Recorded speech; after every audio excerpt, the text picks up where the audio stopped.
ಸ್ನೇಹಿತರೆ ನಮಸ್ಕಾರ. CJ life and likes YouTube ಚಾನೆಲ್ಗೆ ನಿಮಗೆ ಪ್ರೀತಿಯ ಸ್ವಾಗತ. ನಾನು ನಿಮ್ಮ ಆರ್ಜೆ. ನೀವಿನ್ನೂ ಈ ಚಾನೆಲ್ ಅನ್ನು ಸಬ್ಸ್ಕ್ರೈಬ್ ಮಾಡಿಲ್ಲದಿದ್ದರೆ ದಯವಿಟ್ಟು ಸಬ್ಸ್ಕ್ರೈಬ್ ಮಾಡಿ ಮತ್ತು ಪಕ್ಕದಲ್ಲಿರುವ ಬೆಲ್ ಬಟನ್ ಒತ್ತಿ ನಮ್ಮ ಎಲ್ಲಾ ವಿಡಿಯೋಗಳ ನೋಟಿಫಿಕೇಶನ್ ಪಡೆಯಿರಿ. ಮಳೆಗಾಲ ಈಗಾಗಲೇ ಆರಂಭವಾಗಿದೆ. ಜೋರ್ ಮಳೆ ಬರೋ ದಿನ ಸಂಜೆ ಚಹಾದ ಜೊತೆ ಏನಾದರೂ ಕುರುಕುರು ತಿಂಡಿ ಇದ್ದರೆ ಆ ಮಜಾನೇ ಬೇರೆ. ಅಂಗಡಿಗಳಲ್ಲಿ ವಿವಿಧ ತಿಂಡಿ ತಿನಿಸುಗಳು ದೊರಕುತ್ತವೆಯಾದರೂ ಆರೋಗ್ಯದ ದೃಷ್ಟಿಯಿಂದ ಮನೆಯಲ್ಲೇ ತಯಾರಿಸಿದ ಖಾದ್ಯಗಳು ಉತ್ತಮ. ಕಡಿಮೆ ಖರ್ಚಿನಲ್ಲಿ ಮನೆಯಲ್ಲೇ ತಯಾರಿಸಬಹುದಾದ ಅನೇಕ ರುಚಿ ಶುಚಿ ಖಾದ್ಯಗಳು ನಮ್ಮ ಕರಾವಳಿಯ ವೈಶಿಷ್ಟ್ಯ. ಇವತ್ತು ನಾವು ಅಂತಹದೇ ಒಂದು ಖಾದ್ಯವನ್ನು ತಯಾರಿಸೋಣ, ಬನ್ನಿ ಸ್ನೇಹಿತರೆ. ನಾವಿಂದು ಜಟ್ಪಟ್ ನೀರುಳ್ಳಿ ಬಜೆ ತಯಾರಿಸುವ ಸರಳ ವಿಧಾನವನ್ನು ಕಲಿಯೋಣ. ನೀರುಳ್ಳಿ ಬಜೆಯನ್ನು ತಯಾರಿಸಲು ನಾವಿಲ್ಲಿ 8 ನೀರುಳ್ಳಿ ಹಾಗೂ 1 ಮೆಣಸಿನಕಾಯಿಯನ್ನ ತೆಗೆದುಕೊಂಡಿದ್ದೇವೆ. ಅದನ್ನು ಸ್ವಚ್ಛ ಮಾಡಿ ಈ ರೀತಿ ಕತ್ತರಿಸಬೇಕು. ನಂತರ ನೀರುಳ್ಳಿಯ ಎಸಳುಗಳನ್ನ ಬಿಡಿಬಿಡಿಯಾಗಿ ಬಿಡಿಸಬೇಕು. ಮೆಣಸಿನಕಾಯಿಯನ್ನು ಸಣ್ಣ ತುಂಡುಗಳಾಗಿ ಕತ್ತರಿಸಬೇಕು.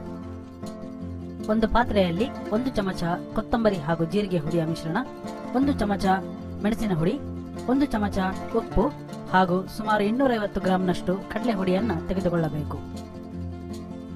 ನಾವಿಲ್ಲಿ ಕಡಲೆ ಹಿಟ್ಟು ತೆಗೆದುಕೊಂಡಿರುವುದರಿಂದ ಇದಕ್ಕೆ ಸ್ವಲ್ಪ ಹಿಂಗು, ಸಣ್ಣಗೆ ಕತ್ತರಿಸಿದ ಶುಂಠಿ ಮತ್ತು ಒಗ್ಗರಣೆ ಸೊಪ್ಪು ಅಥವಾ ಕರಿಬೇವನ್ನ ಉಪಯೋಗಿಸಬಹುದು, ಆದರೆ ಇದು ಆಪ್ಷನಲ್.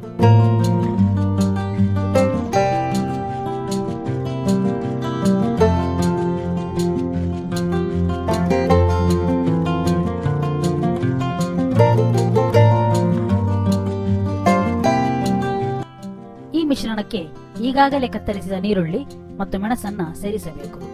ನಂತರ ಇದನ್ನು ಈ ರೀತಿ ಸರಿಯಾಗಿ ಮಿಶ್ರಣ ಮಾಡಬೇಕು.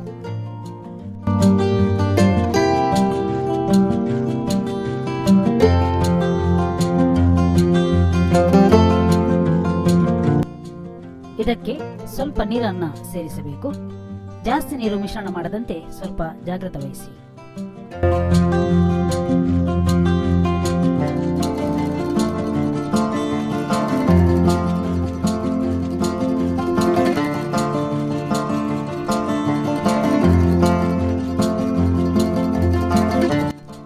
ಒಂದು ಬಾಣಲೆಯಲ್ಲಿ ತೆಂಗಿನ ಎಣ್ಣೆಯನ್ನು ಕಾಯಿಸಿ.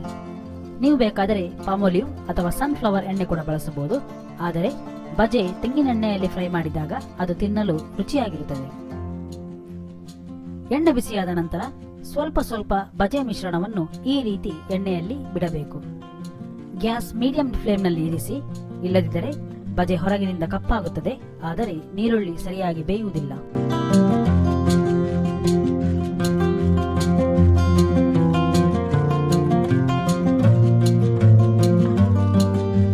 ಎಣ್ಣೆಯಲ್ಲಿ ನೊರೆಯ ಅಂಶ ಕಡಿಮೆಯಾದಾಗ ಬಜೆ ಬೆಂದಿದೆ ಎಂದು ಅರ್ಥ.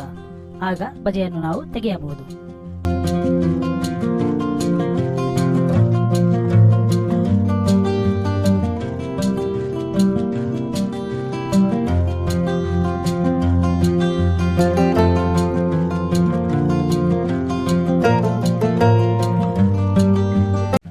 ನಿಮ್ಮ ಸ್ಪೆಷಲ್ ಕ್ರಿಸ್ಪಿ ಜಟ್ಪಟ್ ಬಜೆ ರೆಡಿಯಾಗಿದೆ. ನೀವು ಕೂಡ ಈ ಜಟ್ಪಟ್ ನೀರುಳ್ಳಿ ಬಜೆಯನ್ನು ತಯಾರಿಸಿ ನಿಮ್ಮ ಅನುಭವವನ್ನ ಕಮೆಂಟ್ ಬಾಕ್ಸ್ ನಲ್ಲಿ ಶೇರ್ ಮಾಡಿ. ಸ್ನೇಹಿತರೆ, ಈ ವಿಡಿಯೋ ನಿಮಗೆ ಇಷ್ಟವಾಗಿದ್ದಲ್ಲಿ ದಯವಿಟ್ಟು ಇದನ್ನು ಲೈಕ್ ಮಾಡಿ, ಶೇರ್ ಮಾಡಿ ಮತ್ತು ನಮ್ಮ ಚಾನೆಲ್ ಅನ್ನು ಸಬ್ಸ್ಕ್ರೈಬ್ ಮಾಡಿ.